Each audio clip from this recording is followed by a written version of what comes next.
আমার যে আগে কি সুন্দর দিন কাটাইতাম, গিয়ে তো বলে দিল আবার কাটাবে দিন, আবার আসছে দিন, আসছে দিন বলছেন না আসছে দিন, আসছে দিন আসবে আচ্ছা। না। আমার যেটা বলা, আপনাকে যদি প্রতিদিন ওই বিরিয়ানি খাওয়ানো হয় তা আপনি কতদিন খেতে পারবেন? আমাদের ছোটবেলাতে ছিল দুর্গাপুজো 4 দিন, আমরা অপেক্ষাতে থাকতাম।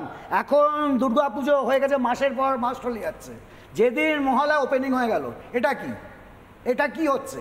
এটা তৃণমূল কংগ্রেসকে ব্লেম করছেন কেন? পিতৃপক্ষে কি করছেন সেটা তো রাজপুত্র বেটা। আচ্ছা, কার্তিক মহারাজ কাল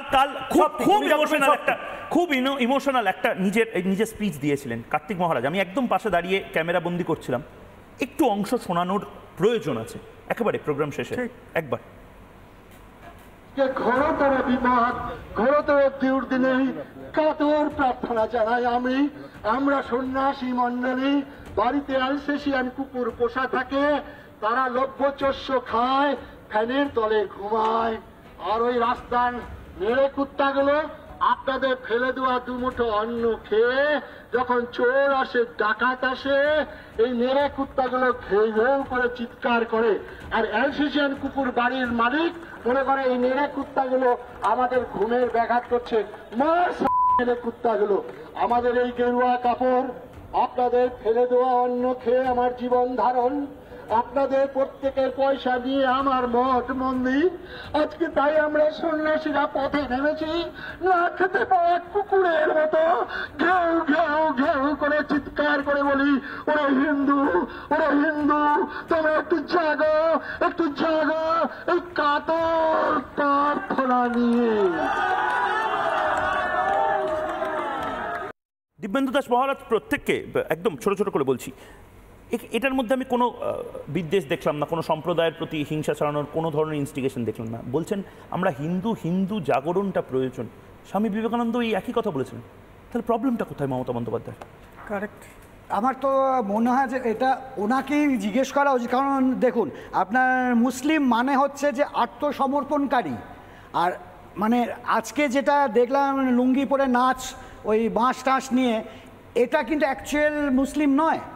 কিন্তু এইগুলোকে মানে আমাদের বিদ্বেষ করে, আমাদের নামে বিদ্বেষ করে ওদেরকে উস্কিয়ে দেওয়া হচ্ছে। এইগুলো থামা উচিত। ঠিক ঠিক, আমি একদম একদম একদম ছোট করে 30 সেকেন্ড। দেখুন, এই তৃণমূলের কারণে সামাজিক অবক্ষয় হচ্ছে, কালচারাল অবক্ষয় হচ্ছে এবং পলিটিক্যাল স্পিয়ারেরও কিন্তু অবক্ষয় হচ্ছে। এরা যতদিন থাকবে এটাই করে যাবে। আজকে মুসলিম সম্প্রদায়ের জন্য কিন্তু কাজী নজরুল ইসলাম আইকন নন, শেখ শাহজাহান মার্কা মাফিয়াগুলো হয়ে উঠছে আইকন। দুঃখের জায়গাটা এইটা, তৃণমূল পুরো সোশ্যাল স্পিয়ারটা নষ্ট করে দিচ্ছে, সোশ্যাল ডাইনামিক্সটা পুরো নষ্ট করে দিচ্ছে খালি একটা কারণে, ভোটে জেতার কারণে। এটা কিন্তু মানুষকেই রুখে দাঁড়িয়ে বন্ধ করতে হবে। এরকম যদি চলতে থাকে তাহলে বাংলার যা জায়গা ছিল সেটার অবনমন তো বিগত 12-13 বছরে তৃণমূল ঘটিয়ে দিয়েছে। আমার একদম সময় শেষ। আমি বাংলার মানুষকে যে প্রশ্ন করেছিলাম সেই প্রশ্নের দিকে একবার নজর দেব। এই মুহূর্তে ইউটিউব, ফেসবুক এবং টুইটারে আপনারা যারা এই মুহূর্তে দেখছেন, জবাব চায় বাংলা দেখছেন, পূর্ণদাস বাউলকে দেখছেন, আমাদেরকে দেখছেন, তারাও এই যে গোটা যে পোল, সেই পোলে অংশগ্রহণ করেছিলেন। ভোটে এই মুহূর্তে যারা অংশগ্রহণ করেছেন, সনাতন বিরোধিতা মেনে নেবে জনতা প্রশ্ন করেছিলাম। ফেসবুকে এই মুহূর্তে, ইউটিউবে এই মুহূর্তে, ফেসবুকে এই মুহূর্তে 78% মনে করছেন না, 22% মনে করছেন হ্যাঁ। ইউটিউবে এই মুহূর্তে সনাতন বিরোধিতা যারা করছেন মেনে নেবে জনতা 86% মনে করছেন না, 14% মনে করছেন হ্যাঁ মেনে নেবে। এমন কোনো বড় ব্যাপার নয়। এবং এক্স বা টুইটার হ্যান্ডেলে 80% মানুষ মনে করছেন না এবং 20% মানুষ মনে করছেন হ্যাঁ। আমি এখানেই আপনাদের কাছে আপনাদের মতটা ছেড়ে দিলাম। কিন্তু এই অনুষ্ঠান শেষ করার আগেও আবার আমি পূর্ণদাস বাউলকে হাত জোর করে ধন্যবাদ জানাতে চাই। আপনার এই প্রতিবাদ কোথাও গিয়ে তো এটার প্রয়োজন ছিল এবং এইটা 93 বছর বয়সে এভাবে আপনি যে কাজটা করলেন, খুব ভালো থাকুন, আপনি সুস্থ থাকুন, এভাবেই প্রতিবাদী থাকুন। এবং বিশ্বাস করবেন না, পূর্ণদাস বাউল ছাড়াও বহু মানুষ কাল রাস্তায় এসেছিলেন এবং আমার খুব সুইট কিউট লেগেছে। একটা বাচ্চা ছেলে, 18-19 বছর বয়সী ছেলে, ময়ূকদা বলে আমার কাছে এসেছিল। সে ছোট্ট এইটুকু একটা জগন্নাথ দেব নিয়ে এসেছিল চন্দন বেশে। সেই ছবিটা দিয়ে আমি আজ এই জবাব চাই বাংলার বিতর্ক বা আলোচনা শেষ করব। দেখে নিয়ে সেই জগন্নাথ দেবও রাস্তায় নেমে পড়েছে সাধু সন্তদের পাশে দাঁড়ানোর জন্য, সেই ছবি। এখানে খুব সুন্দর জগন্নাথ দেবও এসেছে, মেচেদায় জগন্নাথ দেবের মন্দির, সেখানে রেড হয়েছিল, কিন্তু এখানে একজন দীক্ষিত একজন জগন্নাথ দেবের ভক্ত, তিনি ছোট্ট জগন্নাথ দেবকে নিয়ে এসেছেন। এটা কি চন্দন সাজ? এখন চন্দন সাজ, হ্যাঁ, চন্দন যাত্রা চলছে জগন্নাথে, তাই চন্দন দেয়া হয়েছে জগন্নাথ প্রভুকে, সেই অবস্থাতেই নিয়ে আসা হয়েছে। এভাবে গরমের মধ্যে চন্দন সাজে ঠাকুরকে নিয়ে এসেছো? চন্দন সাজে নিয়ে এসেছি তো প্রভু নিজে বলেছেন যে যতবার অন্যায় হবে সাধুদের পরিত্রাণের জন্য তিনি প্রতি পদে পদে আসবেন। তো আমার মনে হয় না গরমটা ভগবানের কাছে কোনো ফ্যাক্টর বলে, তিনি প্রতি মুহূর্তে আসবেন, গরম পড়ুক, বর্ষা হোক, প্রচন্ড শীত পড়ুক, তিনি মাঠে নামবেন। তাই জগন্নাথ দেবের আসবেন নৃসিংহ রূপে মাঠে জগন্নাথ দেব নামবেন অবশ্যই। আমি অভ্রর কাছে যাব, কিন্তু তার আগে আমি কালকে অনেককে জিজ্ঞেস করেছি, অভ্র তুমি সাম্প্রদায়িক, আপনি কি চাড্ডি, আপনি কি বিষ ছড়াচ্ছেন? সাধারণ মানুষ তারা যেভাবে রিয়্যাক্ট করেছে অকল্পনীয়। কলকাতার রাস্তায় এই দৃশ্য, বিশ্বাস করুন, অকল্পনীয়। আমি একবার দেখাবো, তারপর আমি তোমার থেকে জানতে চাইবো অভ্র। আপনারা খালি পায়ে? হ্যাঁ, আজকে অবশ্য যেখানে আমরা দেখেছি আমাদের মহারাজদের অপমান করা যায়, যেখানে দেখেছি রামকৃষ্ণ মঠ থেকে শুরু করে বিবেকানন্দ মিশন থেকে শুরু করে যেভাবে আমাদের স্বামীজিদেরকে অপমান করেছে, তার জন্য তাদেরকে সম্মান জানানোর জন্য যারা দিনের পর দিন আমাদের ভারতবর্ষকে রক্ষা করে আসছে, তার জন্য আজকে আমাদের বুদ্ধিজীবীদের মিছিল তো এরকমভাবে হেঁটেছে, সাধু সন্ত এবং তার দীক্ষিতদের মিছিল এরকমভাবে হার হচ্ছে। বুদ্ধিজীবীদের তো কোনো কাজ নাই, অন্য সময় বুদ্ধিজীবীদের রাস্তা নেওয়া, কিন্তু যেখানে যে ভারতবর্ষ বাঁচানোর জন্য আমরা আজকে রাস্তা নেমেছি, সেখানে ওরা আজকে রাস্তা নেওয়ার জন্য প্রস্তুত নয়। ওরা ওরকম ভাবেই বসে থাকে, বুদ্ধিজীবীদের কোনো কাজ নেই। আপনাদেরকে যদি চারটি বলে দাগিয়ে দেওয়া হয়? কেন চারটি বলে? আমরা আজকে যেখানে ভারতবর্ষকে যারা আজকে স্বাধীন করেছে, যারা আজকে রয়েছে, আজকে যে সমস্ত সাধু সন্ন্যাসীরা আজকে রাস্তায় নেমেছে, তাদের জন্য তো আজকে আমরা আজকে রাস্তায় নেমেছি তাদেরকে বরণ করে নেওয়ার জন্য। এরাই তো হিন্দু ধর্মের প্রতিষ্ঠাতা। আপনাকে যদি সাম্প্রদায়িক দাগিয়ে দেওয়া হয়? মনে রাখুন না, আজকে যারা আজকে যে সমস্ত সাধু সন্ন্যাসী,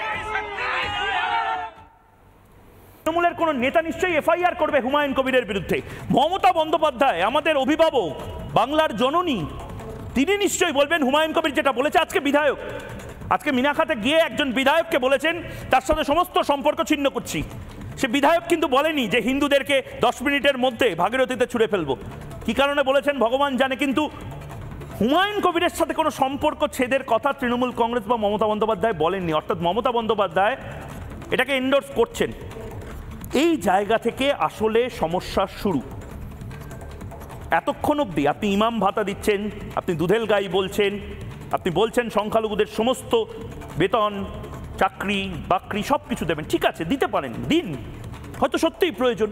কিন্তু যেই মুহূর্ত থেকে তৃণমূল কংগ্রেসের বিধায়ক বলে দিচ্ছে, ক্ষমতা প্রদর্শনের হুমকি ঠান্ডা গলায় দিয়ে বলছে 10 মিনিটের মধ্যে ভাগীরথীর জলে ছুঁড়ে ফেলে দেবো হিন্দুদেরকে, আমরা 70 তোমরা 30, সেখান থেকে তো মমতা বন্দ্যোপাধ্যায়কে ইন্টারভেনশনের জায়গা তৈরি করতে হবে নিজের।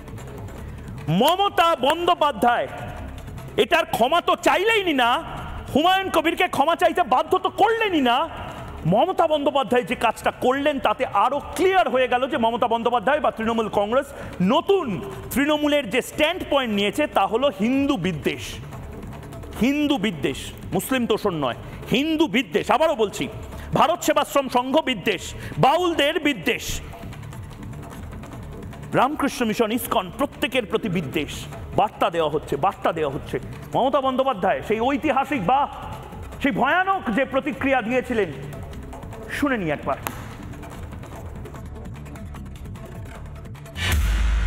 সব সাধু তো সমান হয় না।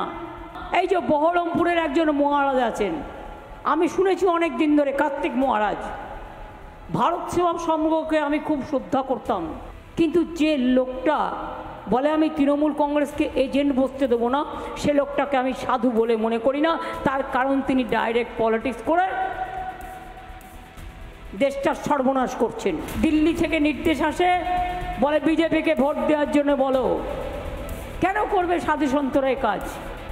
কিন্তু রামকৃষ্ণ মিশনকে সবাই সম্মান করে, শ্রদ্ধা করে, ওদের কাছে একটা হোয়াটসঅ্যাপ আছে গ্রুপ, কিন্তু রামকৃষ্ণ মিশন ভোট দেয় না কোনোদিনও, এটা আমি জানি। তার আমি অন্যকে কেন ভোট দিতে বলবো? মমতা বন্দ্যোপাধ্যায় দীর্ঘদিনের রাজনীতিবিদ, নিশ্চয়ই না জেনে না বুঝেই কাজটা করেননি, এটা বলা যায় না। রামকৃষ্ণ মিশন আসানসোল তাদের বিরুদ্ধে কথা, কার্তিক মহারাজের বিরুদ্ধে কথা, ইসকন নাকি দিল্লির থেকে বার্তা পেয়ে এই সমস্ত কাজ করছে, এগুলো বলা যায় না। বিশ্বাস করুন, এটা সাম্প্রদায়িক, এটাই সাম্প্রদায়িক। মমতা বন্দ্যোপাধ্যায় যে কথাগুলো বলছেন সেটাই সাম্প্রদায়িক, সেটাই মানুষের ভাবাবেগে আঘাত পৌঁছাচ্ছে। কিন্তু আমাদেরও তো স্বপ্ন দেখতে আজও ভালো লাগে। আমরা যারা স্বপ্ন দেখি, আমরা যারা আশাবাদী, আশায় যারা আজও বেঁচে থাকি, তাদের সত্যি মনে হয়েছিল মমতা বন্দ্যোপাধ্যায়ের এটা স্লিপ অফ টাং, ভুল করে বলে ফেলেছেন। মমতা বন্দ্যোপাধ্যায় বোধহয় ভুল করে এই কথাগুলো বলেননি, কারণ এর আগেও মমতা বন্দ্যোপাধ্যায় দুধেল গাই বা এই ধরনের কথাবার্তা বলেছিলেন না। আপনাদের যারা সংখ্যালঘু সম্প্রদায়ের মানুষ যারা শুনছেন, বলেছিলেন না, রাজনীতিবিদরা হয়তো যখন প্রয়োজন হয় আমাকে আপনাকে তখন এভাবেই বাবা বাছা করে, আরতি করে দেয় বা বলে দুধেল গাই, আর যখন প্রয়োজন ফুরিয়ে যায় তখন ঠিক সেভাবেই ছুঁড়ে ফেলে দেয়, যেভাবে হুমায়ুন কবির বলেছিল 10 মিনিটের মধ্যে ভাগীরথীর জলে ছুঁড়ে ফেলে দেবো। মমতা বন্দ্যোপাধ্যায়ের এটা স্লিপ অফ টাং হতে পারে না, তার কারণ এর আগে মমতা বন্দ্যোপাধ্যায়ের মুখেই এক ভয়ানক কথা শুনেছিলাম আমরা এবং আঘাত পেয়েছিলাম আমরা সবাই। কারণ এই কথাটা বলা যায় না, এই কথাটা অবাস্তব। কি বলেছিলেন মমতা বন্দ্যোপাধ্যায় শুনবো। উন্নয়নে অনেক এগিয়ে বাংলা, উন্নয়নে কেউ পারবে না, পৃথিবীর সেরা বাংলা, বিশ্ব বাংলা। আমার রামায়ণ, মহাভারত, কোরআন, বাইবেল শেষ হয়ে যাবে, তা আমার কাহিনী পুরোবে না। 67টা স্কিম আমরা চালাই, ছোট থেকে বড়, জন্ম থেকে মৃত্যু। এটা বলা যায়? আপনার উন্নয়নের ফিরিস্তি শেষ হবে না, গীতা, কোরআন, পুরাণ, বাইবেল সমস্ত কিছু শেষ হয়ে যাবে, এটা বলা যায় না মমতা বন্দ্যোপাধ্যায়। এত সহজে এই কথাগুলো বলা যায় না। আমরা সহিষ্ণু, হয়তো আমরা সবার থেকে সহিষ্ণুতা এক্সপেক্ট করতে পারি না, এবং আপনি কেন উস্কাচ্ছেন?